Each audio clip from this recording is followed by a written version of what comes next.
Dr. Hovind's House of Horrors, starring Kent Hovind, Brett Keane,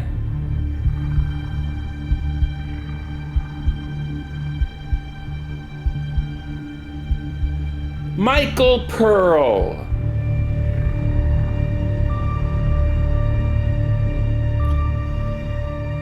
with Stephen Bowlin as Proverbs guy.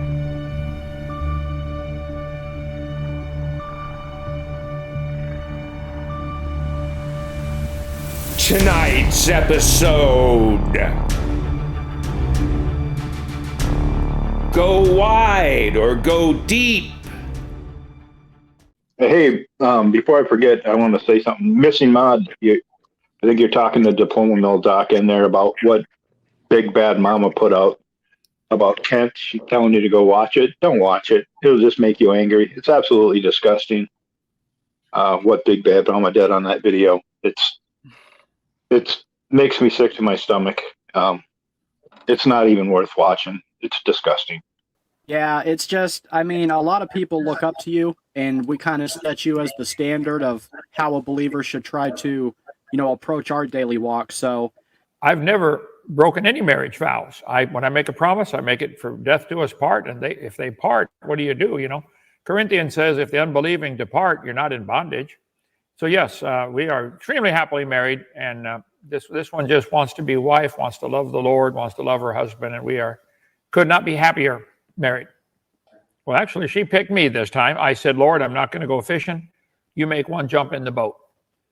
And she called me. She said, Brett Hovind, I've been following your ministry for years. She said, on your YouTube channel a couple of weeks ago, you said you got a bunch of single guys up there. I said, yeah, about 9 or 10 of them. She said, well, I'm embarrassed to have to say this, but I'd like to come up and talk to one. I said, okay, who are you interested in? She said, well, you. Amen to that. That's such a beautiful story. Go wide or go deep. Either way. I just get into it. It's kind of like a smorgasbord. You can't go wrong. Pick out something and start eating. Are you or are you not going to be able to recover the Kent Hovind official YouTube channel? Is that gone forever? Slim chance, but there is a chance, okay? They never told us why they took it down. Never told us. We don't know why they took it down. They don't like my preaching, I guess, but that's okay. I don't like a lot of things other people say too, but so I don't have an answer yet. I'm going to keep trying, keep praying. So a lot of people look up to you, and they see you like as this perfect saint. I got plenty of sin in my life. I was virgin on my honeymoon, never touched a woman I wasn't married to. All right, Pastor, my next question for you is, how well did you know Ron Wyatt? Pretty well. I met with him several times, talked to him on the phone quite often, watched his videos, loved his work. He and I would differ theologically on some things. I'm certainly not a Seventh-day Adventist. He was not either, but he kind of pretend to be, follow the Sabbath, that kind of stuff. He's just looking to do good research and prove his point. Found the Ark of the Covenant, found Noah's Ark, found Sodom and Gomorrah, found the Red Sea crossing site, found the chariot wheels at the bottom of the Red Sea, found the real Mount Sinai. I mean, he really found this stuff. And he wasn't looking to be famous over it. He just would document it carefully, check it, double check it, triple check it, go to the authorities. He went to the Jewish authorities. Hey, guys, I know where your ark is. What? I've been looking for that for 3,000 years. Yeah, I know where it's at. Follow me. That's the right thing to do. He could have, taken the gold out or whatever and melted the gold lid to the box down and made a bunch of money. But no. He just wanted to serve the Lord. So I highly recommend his work. I've got one of the sulfur balls here in our museum that he got from Sodom and Gomorrah.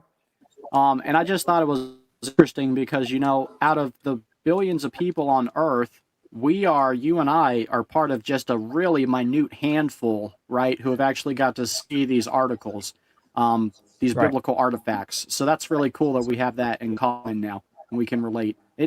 I never had a problem with my faith, but getting to see these artifacts, it definitely increases your faith, right? And it helps solidify the stories that you've heard and read about in the Bible when you get to see the artifacts connected to them. it just makes it another level of reality, don't you think? Yeah. Oh, yeah. Did he show you the little pyramid-shaped stone about the yay big? Did you see that one? No, I didn't get to see that. What was it? Ron and I were talking, and he said, you know, when I found the place Jesus was crucified, they had a ledge with 3 holes in it, and then another ledge a little higher with 1 hole.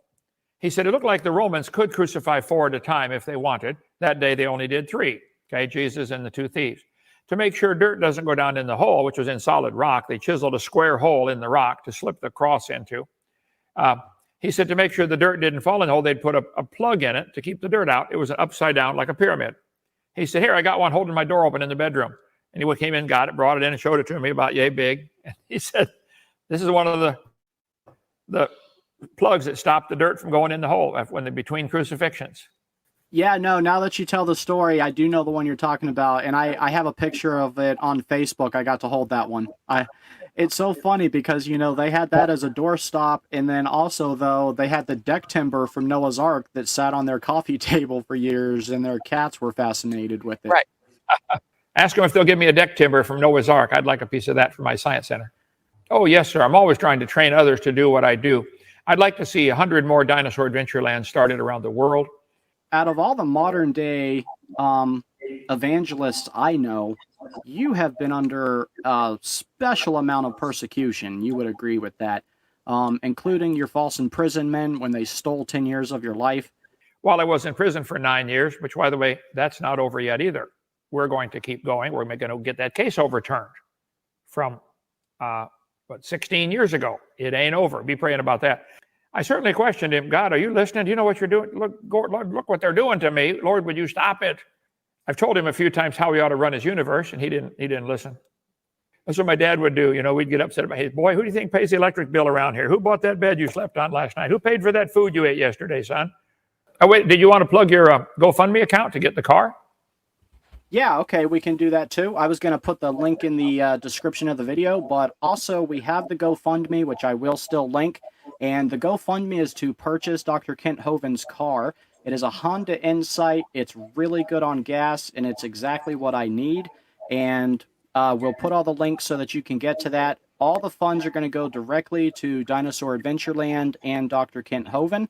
It's a Honda Insight. We spent almost $3,000 on that new fancy electronic battery, you know, so we're going to give you the best deal as we can. I'm not trying to sell it. I love that car. You don't really drive it. You kind of wear it, you know. You got to get done. It's like a little miniature Corvette. It'll fly. But yeah, I want you to have it, brother.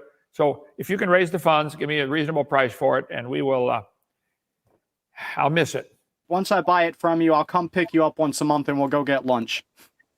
Okay. Sounds good. Thank you, brother. All right. Thank you, Pastor Hovind. I love you, and you have a good day. Thank you. Bye-bye. I've been hanging out on Twitter, seeing what kind of filth is going on over there. The world doesn't seem any different no matter what these assholes type over here, but Pat Robertson was trending. So I figured the only thing he could do to top everything that he's done and said in life is to, well, die. Keith Boykin says Pat Robertson, the right-wing televangelist and former Republican presidential candidate. You got to make sure that you put all that shit in there because that's really important. Who espoused racist, sexist, misogynistic, homophobic, AIDSophobic, xenophobic, Islamophobic bigotry on air for decades, has died. Yeah, anytime you talk about something that people disagree with, then suddenly you have an irrational phobia. Yeah, if you disagree with Muslims doing what they do, no matter how violent or aggressive it might be, you're Islamophobic. And of course, if you speak of women having roles in society and all that, then you're a woman-phobic or whatever the hell that is, that bullshit. Xenophobic almost sounds alien, right? AIDSophobic. Now, I think anybody out there that's got fear of AIDS or HIV, that's pretty rational, right? Hell, we just had something recently that was no worse than the cold that scared people so bad they were wearing masks and hanging out in their fucking house all day. Mr. Pearl, though, sometimes in reading your stuff, it sounds like you're talking about raising an animal, though. Like the ideas are the same. Do you view it as the same? The rules, the principles, techniques for training an animal and a human are the same. Give you an example. Wait, let me just stop that. So you believe raising a dog or a horse, same principles apply to raising a child? Yes, the first principle in training an animal is establish a relationship of trust so that the animal knows you're not going to hurt it. The same thing is true with a child. You establish a relationship of trust. The second one is to communicate your will clearly. The mother needs to understand if she takes away her husband's authority, even by a face, even by making a pitiful look appeal to her husband, she is taking away all authority from that child's life. If that child is going to have authority, mother, you got to let that man be the authority.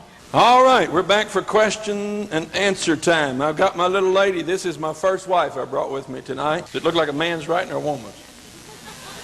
Man's. Man's? Tell your wife to slap you. She looked up and saw that camera. She got up and dusted herself off. Look at her. She turned red in the face. We just stood there and ridiculed her. They have to really turn red in the face and pass out or something. We had a kid there in church. He kept coming and had these black spots all over his head. Just kept You use it to control people. When it stops controlling people, they stop doing it. What's the next question? Punish him with the rod severely. That's what you do to screamers around here. And if you have fun, it'll be a lot easier training. Feel like a winner. You get 5 licks for being mean. You get 5 more for lying. You're going to see who's lying. I'm going to get this rod. If he screams too hard with the first 5, gets hysterical, wait. You know, a little psychological terror is sometimes more effective than the pain. Thumping him on the head, you're worried about that? Give me another question. We talked about that. Carry him home and train him. Give me another one. How do you handle a father who will not take his part in discipline? When he does discipline, it's out of anger. Make love to him. If your husband is an angry man, make love. Get rid of his frustration. Make him happy. All right, another question. Sweetie pie. When using the rod as a training tool, how hard should the reinforcement be? What? Another guy wrote me, he had 2 kids, 12 and 13 years old, that were fussing and fighting. He made them hold hands and run across the street to the other side, touch the house on the other side and come back. They got outside and hid in the bushes holding hands. Now that might not be too strange in San Francisco, but that'd be real weird where they live. Because it's the man who determines the course of the house. So I give him 5 more, so now get up. Still got a bad attitude, get up. I'm going to say, you're still crying, I'm going to give you something to cry about. The prison is full of black Muslims that quit eating meat, quit smoking, quit drinking, and quit fornicating. And all they do now is gang up in gangs and kill white people.